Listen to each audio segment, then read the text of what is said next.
For the very first time, family, we have asked Verna to preach.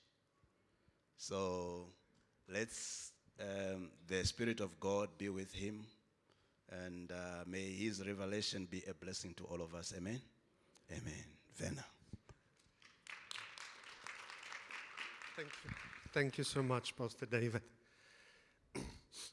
We also thank Pastor Eugene and Aunt Cheryl for this opportunity. Thank you for all your love. Thank you, Pastor David and Katlego, for all your love. And I always say for the best household in Africa. Manla, Rosalina, Raquel, Champion, and Dani.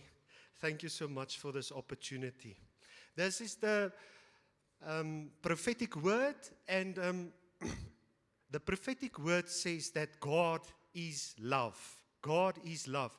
And if you look inside that, it says God is love, the way of love. We are His own beloved children. Love never fails. And this was one of the most beautiful things that stood out, that said, this is how we discovered love's reality. Jesus sacrificed His love for us. Jesus sacrificed His life for us. This is how we know how much He loves us. The title we wanted to give today was that the King Jesus loves me. King Jesus loves me. Jesus said in John 15, as the Father has loved me, so I have loved you. Now remain in my love. So we thought maybe we should start with this story. There was a story in the New Testament. It was a story after Jesus preached the Sermon on the Mount. And there was a man that had leprosy. And we can imagine, we think it could have been something like this. He could have followed Jesus' ministry from a distance. But he never could be amongst any people. He felt so much rejection. He felt so much isolation. He was always alone. When people saw this man, they actually ran away because leprosy was that serious, to be a leper. But it says this one day, after Jesus, the Sermon on the Mount, Matthew 5, 6, and 7, this man saw Jesus, and most probably the crowds were moving away, but this man took his chance, and he fell to his knees, and he said, Jesus, if you are willing, you can make me clean. If you are willing. So he did not doubt that Jesus was a powerful man. He was doubting that can Jesus love somebody like me? Does He want to help me? Does He want to help me what I'm going through now? Is He willing? And we see the most powerful words. Jesus said to him, I am willing.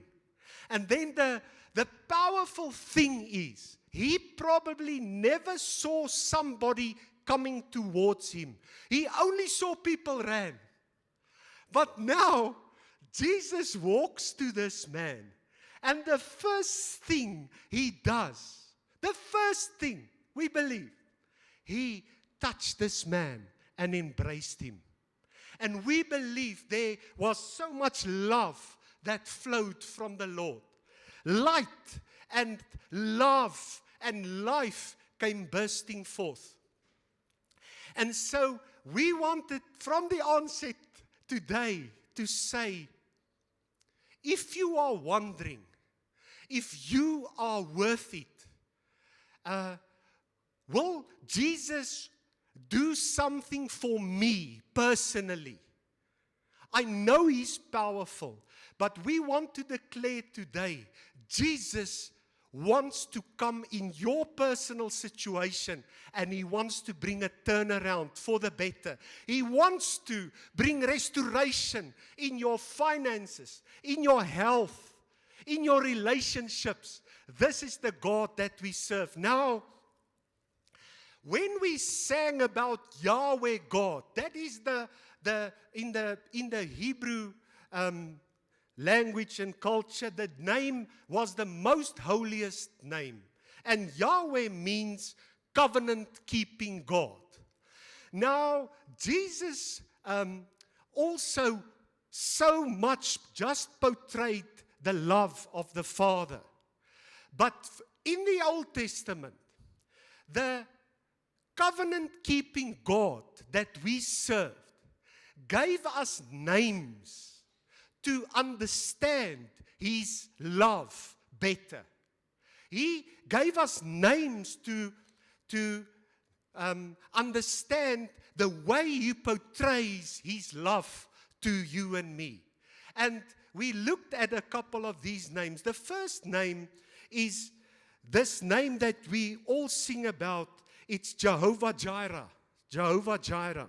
Now, the Lord is saying this morning, now we can make it personal this morning. We can say God holds the whole universe in the palm of His hands. But this morning, just for a couple of minutes, allow the Lord to stoop down and come to you personally, as if it's you and Him personally. So, because He loves us so much, He says, I am the one who provides for you. Now, the first place where He showed that, you remember the story. It was when the Lord told Abram to offer up his son that he loves. And we remember Abram obeyed. Abram was on the point to sacrifice his own son when God stopped him. We read in Genesis 22 in the Passion Bible. The Lord says to Abram, do not lay a hand on the boy or harm him. He said, I know you are fully dedicated to me, since you did not withhold your son, your beloved son, from me. So this story points us to our Lord Jesus, who would die on the wooden cross of Calvary so that we will be provided for. The Lord, our provider, the one who would see to it that you and me are provided for. It's a covenant-keeping name that is forever and ever and ever. Because a covenant cannot change. A covenant never fails. And the Lord makes this covenant with us.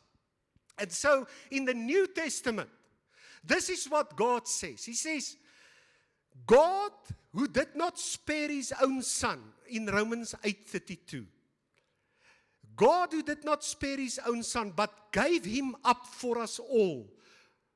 How will He also, along with Him, not graciously, freely give us all things? So we get to believe that because He gave the Lord Jesus, that He will, with Him, give us all other things. We get to believe that. Amen. Amen.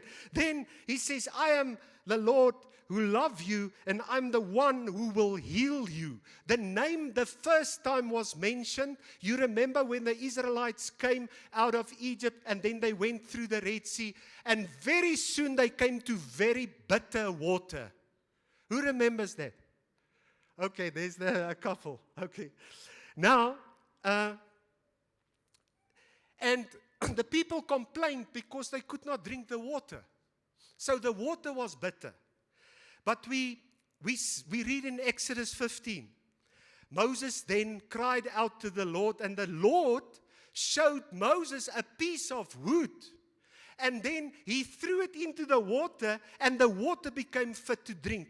Other translation says the bitter water became sweet. Now, we want to declare today the Lord is able to heal any bitter situation in your life.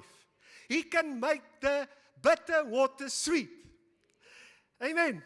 And Now, we thought of a story in the Bible, and it was about a lady who was in the temple area. And it was a lady who was bent over. She was crippled. And for Cello, not for 1 week, not for 1 year. Imagine walking like this for 18 years. 18 years. You see what happened? The moment Jesus saw this woman, there was so much compassion and love in his heart. There was a driving force, a motivation that compelled Jesus to do something. And he said, ought not this woman, this daughter of Abram, be loosed from this infirmity? And he, once again, this is the power and the beautiful thing of our Lord. Because rabbis in those days didn't touch any woman. And you know, Jesus goes to this woman that is bent over. And once again, he touched her. He embraces her and he touches her. And we believe at that very moment, she stood up straight again. The first face she could see properly was to look in the eyes of her beautiful Savior. Can you imagine how that woman's life changed forever? It could never be the same. She could say, I was made for more. I was made for more. My Savior, this man Jesus, with so much love and compassion, overflooded me with his love that day. It's the Lord that heals us. The next covenant name is the name Jehovah Nissi, that many of us don't know, but it's the Lord is my banner. It's the Lord that fights for me. Who remembers where that comes from? Joshua, Moses, and God's people were fighting the Amalekites. And now it says Joshua was fighting there down in a valley. And Moses, Hur, and Aaron went on top of a hill. And now let us pick up the story. This is the Lord, our banner, Nissi, who fights for you and me, who fights for us. And in the Good News Translation, I read Exodus 17. Now, as long as Moses held up his arms there on the hill with Aaron, the Israelites won. But when he put his arms down, the Amalekites started to win. Who remembers this story? So there's a time, now Joshua is fighting there in the valley, but the whole fight, the outcome is determined by the hands lifted up on this hill. If the hands of Moses go down, the people down there start to lose. But if the hands remain in the air, the victory is there. So as long as Moses held up his arms, the Israelites won. But when he put his arms down, the Amalekites started winning. When Moses' arms grew tired, Aaron and Hur brought a stone for him to sit on while they stood beside him and held up his arms, holding them steady until the sun went down. In this way, Joshua totally defeated the Amalekites. We also said this story foreshadowed Jesus, because also on a hill called Calvary, Jesus with outstretched arms on the cross gave you and me the ultimate victory for every battle. We also say, as we worship the Lord with lifted hands and we thank and praise Him, we have the victory. We don't let our arms go down. We have our arms raised to the Lord. And once again we said, what would a personal story look like? This was now for the whole army, all of the all the people of God, the whole Israel.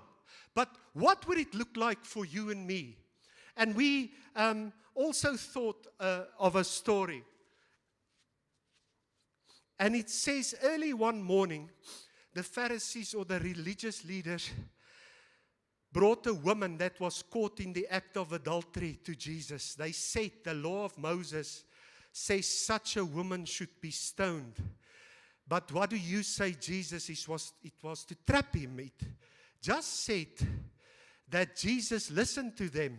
We thought of maybe taking a picture. So here is a frail little lady, most probably, and they bring her right there in the middle area where Jesus is teaching.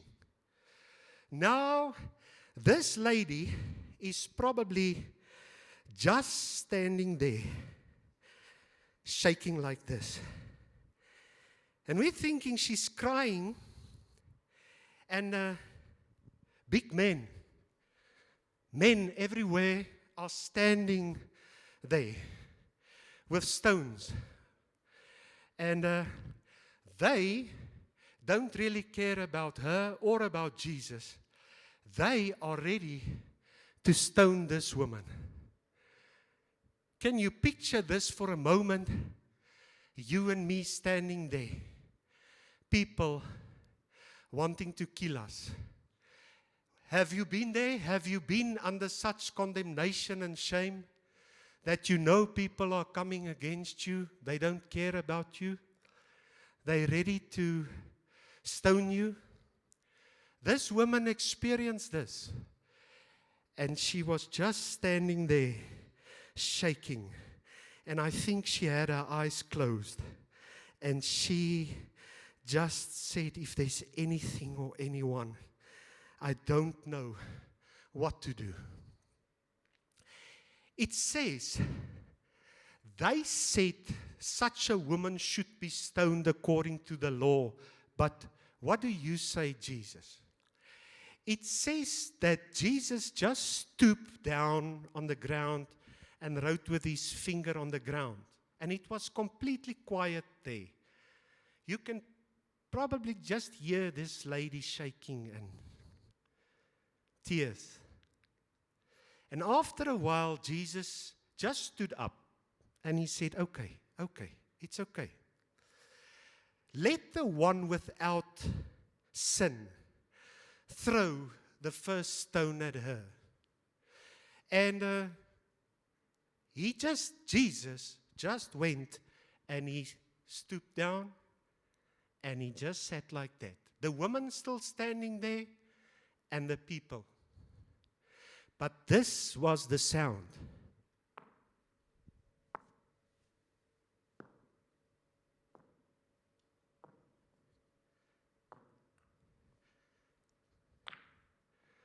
What we heard there was only stones falling to the ground. There was stones falling to the ground. That's all you could hear. And the Bible says, from the oldest to the youngest, all of the people start to leave. And then Jesus stood up and he said to the woman, and the woman standing there, Jesus said to her, where are all your accusers? Where's the one that so constantly want to condemn you, put you under condemnation and accuse you? Where are all those people? And she maybe looked up for the first time and she said, there's no one, Lord, there's no one. And the Lord says to her, neither do I condemn you. The Lord, right there, places her under so much grace and love. He gives her the gift of condemnation. He says, if you are coming under my banner of love, if you would receive and allow me today to just love you, I also tell you, there is right now. Therefore, no more condemnation for those who are in Christ Jesus. She could maybe afterwards say with somebody like Solomon, he brought me to his banqueting table. His banner over me was love. She could say like with David, he prepared a table before me in the presence of my enemies. She would never forget that day when the love of God poured out over her life. A banner, Jesus, the banner, Jehovah Nissi, the one who fights for me and you. This is the Lord that we serve. He is fighting for you and me. We are never alone. In the mighty name of Jesus. It's some of you need to hear that today. Amen. Amen. The fourth name is the Lord, Yahweh, Jehovah, that says, I am the Lord who gives you peace. And this story, the first time when God revealed his covenant name like this, it was to Gideon. Now, Gideon was a man hiding in a wine press. It was a time when Israel was under severe oppression, and Gideon was hiding from the Midianites. But we read that God came to him and said, mighty man of valor, I will be with you. I will strengthen you. Go in the strength you have. And like many of us, you say to God, I don't have what it takes. I'm the least in my family. We're the least of all the people. But God said to him, he is a mighty man of valor. And we remember that when Gideon was so afraid, the first thing that the Lord did was reveal to him that he will give him peace. He will be his peace. And so we can say that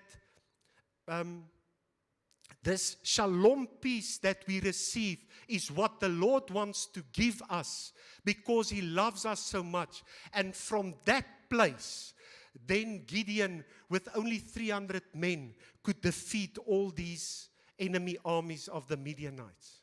It's because the Lord gives us peace. The Lord says, I did not give you a spirit of fear, but of power and of love and of a sound mind. Jesus, even in John 14, remember some of his last words was, peace I give to you. Not the peace that the world gives. My own peace I now bequeath to you. Let not your hearts be troubled, unsettled, or disturbed any longer. The Lord who is our peace. That's the fourth name. The fifth one is the Lord is our shepherd. The Lord is our shepherd. He also says in John, I'm the good shepherd who lays down my life for the sheep. And the good shepherd does not run away when the enemy comes. The good shepherd fights for us. He protects us. We saw that in the book of John, that when the Lord said, I am the good shepherd who lays down my life for the sheep, it was to give us total security, total confidence that we have somebody that has our best interests at heart. God is for you and me. And he says, I will take care of my sheep. David, wrote, the Lord is my shepherd, and therefore I won't need anything. He makes me to lie down in green pastures. He leads me beside still waters. In the Message translation it says, true to your word, you let me catch my breath again. And you send me in the right direction. He fights for us. And this same David said, he stood on this promise, surely goodness and love will follow me all the days of my life. David so many times had to say, I would have fainted if I did not believe I would see the goodness and the love of the Lord in the land of the living. David was constantly living with a confident expectation, knowing things will get better. He decided to live that way. That kept him to always say, I'm looking forward for what God is going to do. And we encourage you today to also believe that. Amen. The sixth name is the Jehovah, the one who is our righteousness. This comes to us in the book of Jeremiah, and we read in verse 5 to 6, Behold, the days are coming, says the Lord, that I will raise to David a branch of righteousness. A king shall reign and prosper, and this is his name by which he will be called, the Lord our righteousness. It's in the book of Jeremiah. The word that we sing or sometimes say is Jehovah Tzidkenu, the Lord our righteousness. And the most powerful thing, or one of the most powerful verses you and I can remember, is this Corinthians 5 verse 21. It says, God made him who had no sin to be sin for us, so that in him we might become the righteousness of God. So, at the cross, there was this powerful divine exchange that Jesus took our sin, our weaknesses, our dysfunction, and Jesus gave us everything that he was. So he imputed this righteousness to us. He took all the shame and gave us his glory. He took all the rejection and gave us his acceptance. He took all the pain and the sorrow and he gave us the healing. But also he took all sin upon him so that we can become righteous. That exchange took place. This is the righteous branch, our Lord Jesus Christ. And then maybe the last one that not many of you think about, and me, is who has heard of the name Jehovah Shammah? Shammah. There's a couple that heard of that. Jehovah Shammah. And this means he is the Lord that is ever present. At the end of the book of Ezekiel, it says the city will be called the Lord is there. This means that the Lord is now ever present with us. In his presence is fullness of joy. At his right hand are pleasures forevermore. He's the right now God. Remember the story of Lazarus when Lazarus died? Martha also for a moment thought that if Jesus was in my past, or if Jesus maybe one day would do things. But Jesus comes and he says, I am the ever-present one. When God revealed himself to Moses from a burning bush, he said, I am that I am. He's not what the Lord was trying to also tell to Martha and Mary there, is that he said, I am right now your resurrection and your life. Right now. Don't always think someday, one day, far in the future. Or don't live in the regrets and say, if God could have helped me that time, my life could have worked. But now it cannot work. The Lord makes it very clear right throughout the scripture that I am the I am. Right now for you. What is it you need? What is it you're trusting the Lord for? He is still that one. Amen. So there in Ezekiel, it spoke about restoration. And it spoke about the glory of the Lord. And you remember just before the Lord raised Lazarus from the tomb, he said, did I not tell you if you would believe, you would see the glory of the Lord? I am the resurrection and the life. Take away the stone. And he thanked his father and he prayed and he said, Lazarus, come forth. And you remember Lazarus walked out of that tomb. And he said, take off the grave clothes and all the wrappings. It's because the Lord is still the one that is with us right now. That is why in the book of John, Jesus comes on the scene and he reveals names. He said, I am the bread of life. In John 6, he says, I'm the bread of life. If you eat of me and you drink my blood and eat my flesh, you will have life in you. You will remain in me.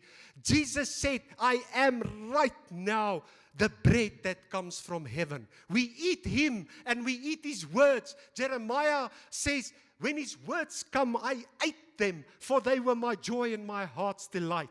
Jesus would say in the book of John, I am the light of the world. I am the light that drives out all darkness. The entrance of my word brings light. When darkness overshadows the righteous, light will come bursting in. Will come bursting in for you. Then Jesus would say, I am the door of the sheep.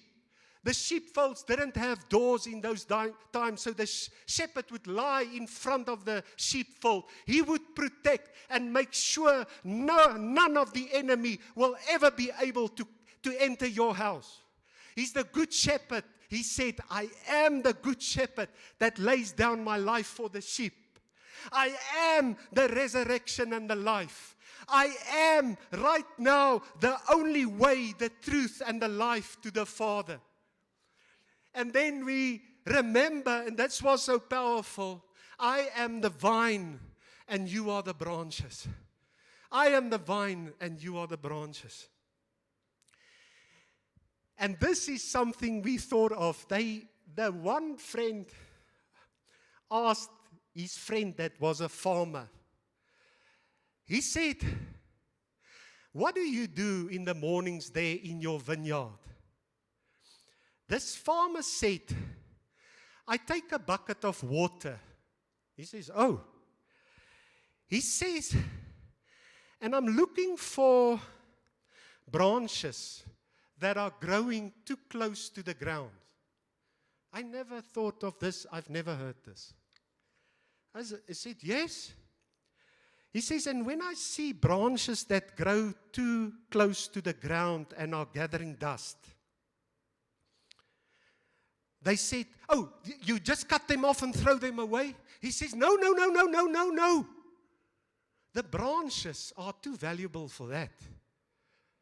There's many branches that start to grow too close to the ground. They gather dust and they cannot pick themselves up anymore. So the farmer, the Lord, our Father God, comes to each one of us, each time when there's the dust, each time when we are growing too close to the ground. And what he does, he gently picks us up, he washes us in water, and he puts us on the trellis again. He puts us where we are safe. He ties us up there so that we can live again, so that we can flourish again and be fruitful. But he doesn't leave us. And that is exactly what happened with that woman bent over for 18 years. The only thing she saw was the dust. But our Father, in his compassionate nature, wants to just lift us up. He's the glory and the lifter of our heads. He's fighting for us. He's for us. He protects us. He carries us. You know? So we thank the Lord for that. During the week, it so happened that we felt the story of the two thieves on the cross of our Lord Jesus Christ. There was one thief on the left-hand side and one thief on the right-hand side. They were both in the beginning hurling insults. Jesus was hanging there in the middle of them. This man full of compassion. Jesus still there on the cross praying for people, loving people said to John, John, here's your mother. Mother, here's John, your son. Jesus praying, forgive the people, they don't know what they do. But we get caught up in this story where the one thief on this side are still hurling insults, and the other thief for a moment in time starts to get quiet. There's a bit of silence. And maybe for the first time he's being honest to himself. He says, I know I need to be here on this cross. I'm the worst of the worst. I know that man there, that thief, robber, murderer, he must be here. But he says, this man in the middle cross, this man, he's not like us. He's not like us. He's saying that, and maybe 3 minutes before Jesus died, this man gathers a little bit of strength and says, if you are who you say you are, if you have a kingdom, if you are a king, let me be with you. And we believe, what happened in the heart of Jesus there. He looked. He said, today you will be with me in paradise. And Jesus died, that robber died, and the other robber died. And the sad thing is we believe there's one man there on the cross that is forever without Jesus, living without him in eternity. But the power and the beauty is there's one man that was on this side of Jesus that is forever and ever and ever now in the presence of the Lord. And it was not based on anything he did. It was because his heart turned to this one who is so full of love and compassion and light. Somehow his heart softened, and the smallest inclination of his heart said, maybe, and it's all the Lord needs. He needs this little bit, and the light and the love of God and the compassion of God will come bursting in, and he's forever with the Lord Jesus Christ. And the Lord just said, there's some of us that wants that assurance. So we just wanted to pray this prayer for anyone who feels they want to pray this prayer, to say, all right, Lord, now I know you don't look at my performance or what I've done or not done. But I just want to declare today that you are the one that can save me. You are the one that can deliver me. And I want you to be my Lord, the one who owns me. Maybe we can close our eyes. Is there anybody just that wants to pray that prayer? To say, I want to make the Lord Jesus Christ my personal Lord and Savior, because I understand that nobody will ever love me like this. He is my King Jesus who loves me. Is there people who wants to pray this prayer? We thank the Lord. We thank the Lord. Father God, we come in the name of Jesus Christ and we say, yes, we have sinned. Yes, we battle with things. Yes, Lord, our best works are like filthy rags. But this morning we realize it's the goodness and the love and the compassion of my Father that makes me repent. It's the goodness of the Lord that makes us repent, to change our mind.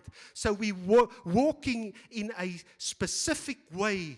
But now we say, Lord, by your grace and your grace alone, I can be saved. And I turn around and I start to walk in the opposite direction. I declare, Lord, it's not by might, it's not by power, it can only be by your Holy Spirit. I cannot change myself, but I hear in these powerful stories in the Bible, you care for people, you love people, and and you died also for me, and I accept you as my Lord and Savior. Will you live in my heart, Lord? Live in my heart. Make me brand new and make the things in my life new and beautiful again. Jesus came to give life and life in abundance. This is what I believe and declare. My sin has been washed in the blood of Jesus. I'm completely clean. And I'm a new creature in Christ. I'm a righteous man. I'm a righteous daughter. I'm a righteous woman now. In the mighty name of Jesus, we thank you that you choose to love us so much, Father. Thank you for no condemnation. Thank you for undeserved, unmerited, unearned grace.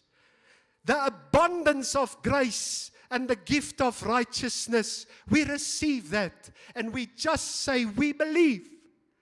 Nothing will ever be able to snatch us from our Father's hand. No one will ever be able to snatch us out of the hands of Jesus. No one will ever be able to separate us from this love. This love, and we thank you. We can be more than conquerors through this one, this Father who loves us this much. We give you, Father, all the glory and all the honor and all the praise in Jesus' mighty name. Amen. Amen. Thank you so much, guys. Thank you so much.